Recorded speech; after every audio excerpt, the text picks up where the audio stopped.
Good morning po mga bayan. Welcome po muli sa ating panibagong update rito po sa South Luzon Expressway Toll Road 4 Package A sa portion ng Barangay San Antonio at Barangay San Bartolome at Barangay San Miguel mga bayan sa Tomas City, Batangas.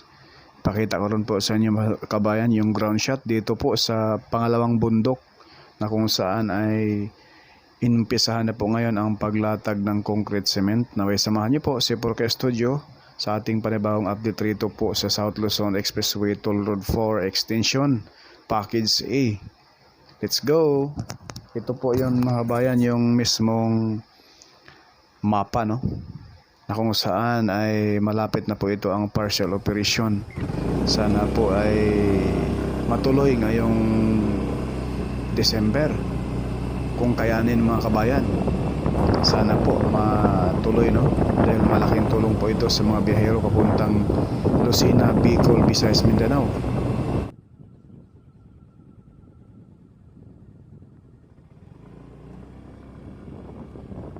So ito po mga kabayan yung ground shot dito po sa ito yung bundok dati na unang nalatagan ng concrete cement ngayon. Kung saan ay paspasan na rin po ang paglatag ng concrete cement rito sa portion na ito mga bayan. Ito po yung boundary ng Santo Tomas City, Batangas at Calamba City, Laguna. So sa gawing right side natin mga bayan ay mahaba-haba na rin ang nalatag na concrete cement rito. At may drone shot din po tayo dyan mga kabayan. So ground shot muna tayo at ipakita ko rin po sa inyo mga kabayan yung aerial view natin. So ito po yung bundok dati na matarik din na dinadaanan natin. So sa ngayon ay wala na, patag na mga kabayan at napakaganda ng view. Ayan po yung concrete cement. Tuloy-tuloy yung paglatag ng concrete cement kahit medyo panaka-naka ang ulan. At ayan po, nagbabanta na naman yung ulan mga bayan. Siguro yung may chemical silang ginagamit dyan na kahit umulan ay mabilis pa rin siyang matuyo yung mismong concrete cement. Kakaiba po ang paglatag ng concrete cement rito. Hindi siya mixer truck, kundi nakalagay sa dump truck yung semento. So ito na po yung drone shot natin mga kabayan.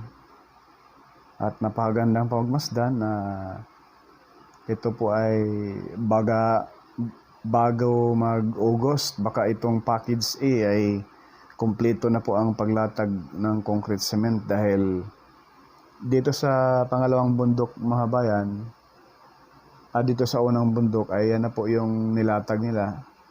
Halos magdalawang lane na po yan. Tapos yung pangalawa, ipakita natin maya-maya, yun na lamang po ang tinapos nila at halos kalibel na rin po rito.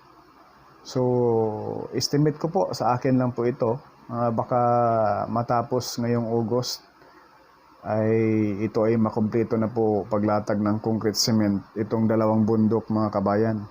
Kaya abang-abangan po natin. Sa iba po na hindi pa nakapag-subscribe, paki-like, share, follow at subscribe na rin po sa ating YouTube channel, Porca Studio. Dahil doon sa unang upload natin, doon sa mismo pinaka-entrada, ditong SLEX TR4 extension, sa may barangay sa IMSEM, kadikit doon sa SLEX TR3, ay yung rotunda doon ay halos kompleto na po lahat ang paglatag ng concrete cement mga kabayan. So yan na lang po mga kabayan, yung bundok na yan sa unahan. Yan na lamang po ang pinapatag. Sa ngayon ay halos kalibel na po rito sa isang bundok na nilalatagan na po ngayon ng concrete cement. Kunting bawas na lang ng lupa dyan ay kalibel na po rito. At yung tulay, malapit na rin po yung mga girder dyan, isampad yan sa mismong mga poste. At ito na po, yun yan na po yung kalibel na yan mabayan. Sa unahan, may base course na rin pagkalampas ng backhoe. Yan po yung napakalaging nubnos to. Ito na po, yung bandang kanan ay tapos na po yan ng masimento. So itong dinadaanan natin ay sisimentohin pa po ito mga bayan. So ito ay approaching na po tayo sa Barangay San Antonio Santo Tomas City, Batangas mga kabayan. Huwag po natin kalimutan mag-like, share at follow at subscribe. Ito na po yung expressway na papuntang Quezon, papuntang Bicol, papuntang Visayas, Mindanao mga bayan, na kung saan ito ay magtatapos sa Barangay Mayaw, Lucena City. At mayroon na po itong karugtong mga kabayan, yung SLEX TR5 South Luzon Expressway Toll Road 5 from Barangay Mayaw to Mauban, Quezon di umano.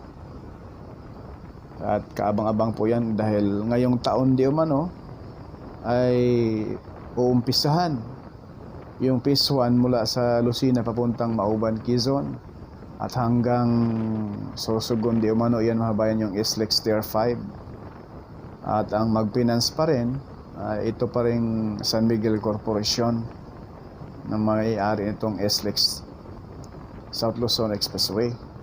So ito na po sa unahan ay narito na po tayo sa Barangay San Antonio, Santo Tomas City, Batangas.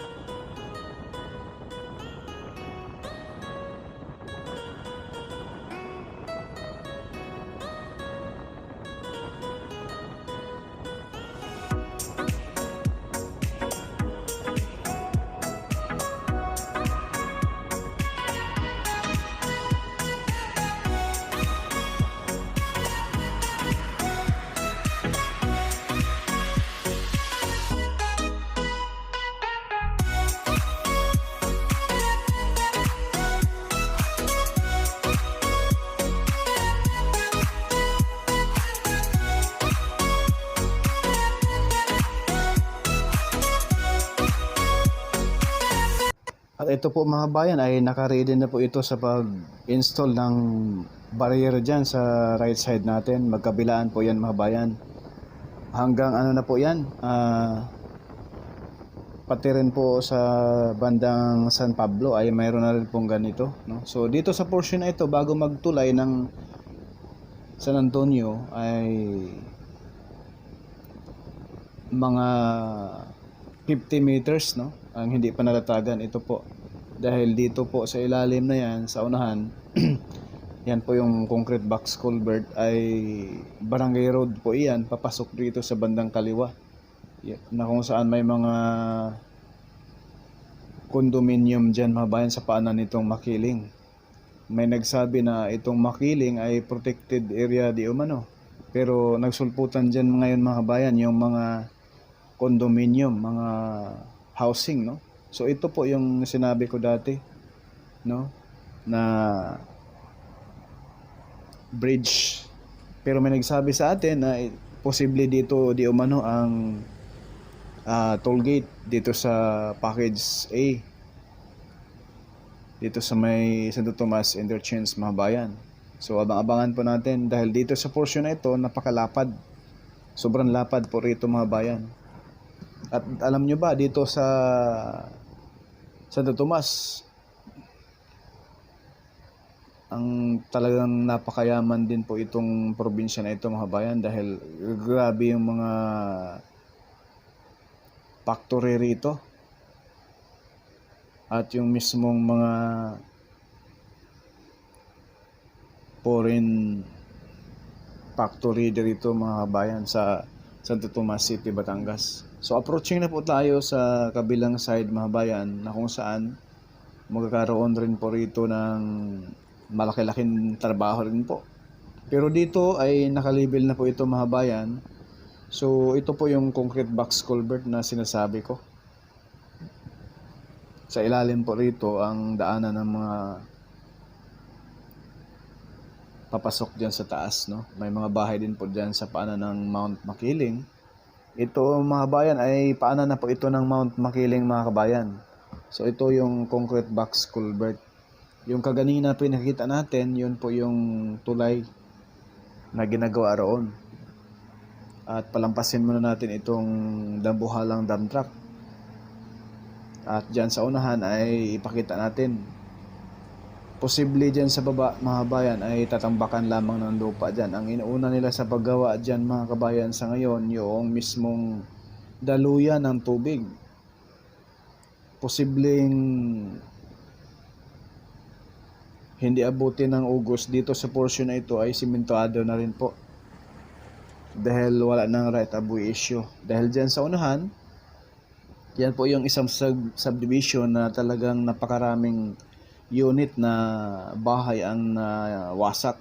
Ayan po yung alignment. So sa unahan, yung box na yan po yung concrete box culvert. So posible dito tatambakan pa po no ng lupa diyan sa baba. At doon sa unahan naman papuntang Barangay San Bartolome ay ano na. Ayan po. Simentado na rin. Kitang-kita natin sa dulo, simentado na. So ayan po mga bayan yung baba natin. Yan po yung inuna nila sa paggawa rito, yung mismong daluyan ng tubig. So dito ay inumpisahan na po nila ngayon sa pagtambak ng lupa para malibel dyan sa unahan yung concrete box culvert na yan. Hahabulin nila yan mga kabayan. Napakalaking progress po kahit paano ay kahit panaka-naka na yung ulan ay tuloy-tuloy pa rin yung gawa. So ayan po yung hahabulin nila sa pagtambak ng lupa, itong concrete box culvert na ito. So mabilis lang po yan mga bayan dahil mga heavy equipment ang ginagawa. Yung mga lupa doon sa bundok na pinakita natin kaganina, yung binabawasan na bundok, yung pangalawa na wala pang latag na concrete cement. So posible dito po itatambak sa portion nito, yung Barangay San Antonio. So, narito na po tayo sa loob ng subdivision. Private subdivision po ito. At dito sa dinaanan natin, napakaraming bahay rito ang natamaan. So, posible naman ay nabayaran din. Ayan doon tayo galing sa kabilang side. So, ito po, yung alignment. So, maraming unit rito ang nawasak. So, yan lang po ang medyo malaki-laking trabaho dito sa package A. Dahil doon sa unahan mga bayan, sa may Barangay San Bartolome, silipin natin. Dahil mahaba-haba rin po doon ang hindi pa nalatagan ng concrete cement. Pero may mga base course na. Posible ngayon, silipin natin, baka sementado na. So dito sa harapan natin ay matagal na po itong simento. Tapos na po malatagan ng simento. Halos 1 taon na po mga kabayan.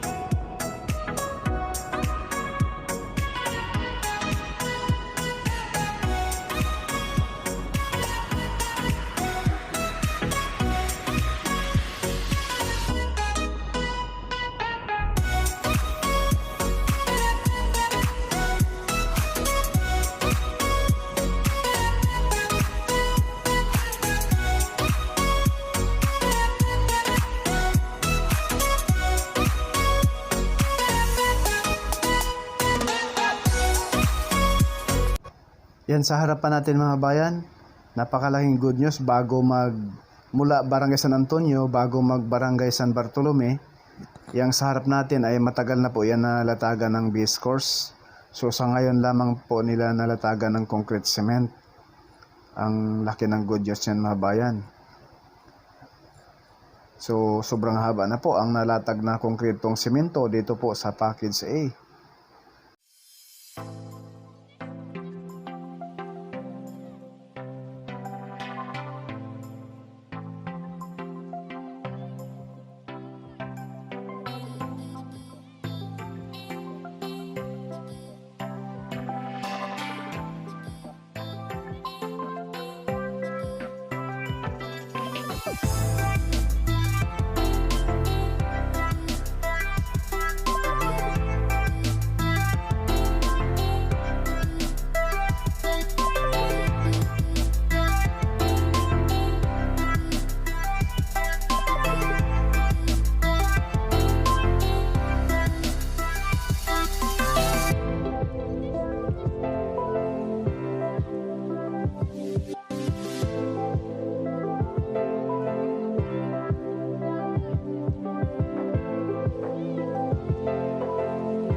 At sa ating harapan, mula Barangay San Bartolome, papuntang Barangay San Miguel, Santo Tomas City, Batangas. Ayan po, sa harapan natin mga bayan, matagal na rin po rito na natingga. Ayan po, halos kompleto na po ang semento. Itong isang lane na lang ang kulang.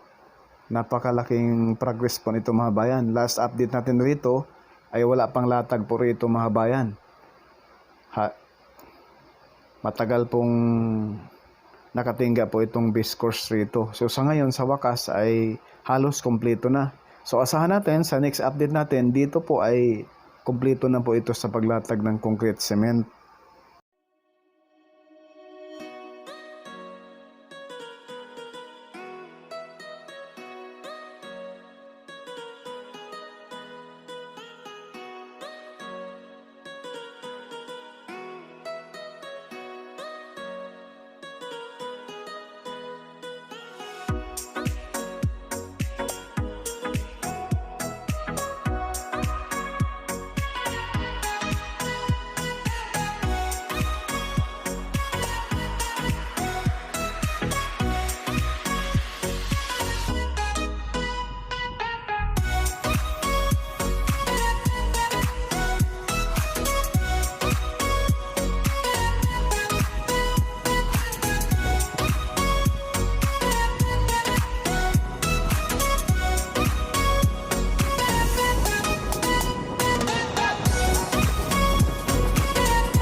So dito po mga bayan, gagawa po sila ng tulay rito pero maiksi lang dahil yung ilog rito ay napakakipot naman.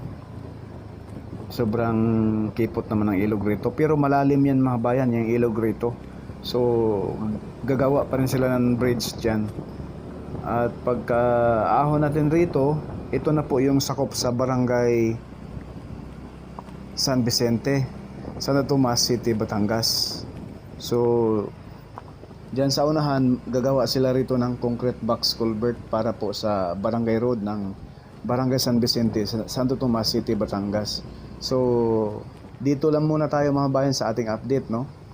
Abang-abangan po ninyo yung ating kasunod pang update rito sa package A, papunta roon mula roon sa may Macban papunta rito at doon sa mismong Barangay Palma at yung portion ng tollgate ng San Pablo Interchange mga bayan. Yan po ang kabang-abang, no? Ayan na po yung mismong gagawin nilang concrete box culvert. Porca Studio, hindi sikat pero nag-aabot ng balitang tapat. Paki-like, paki-share, follow at subscribe po. God bless po sa lahat at sa ating bansa, no?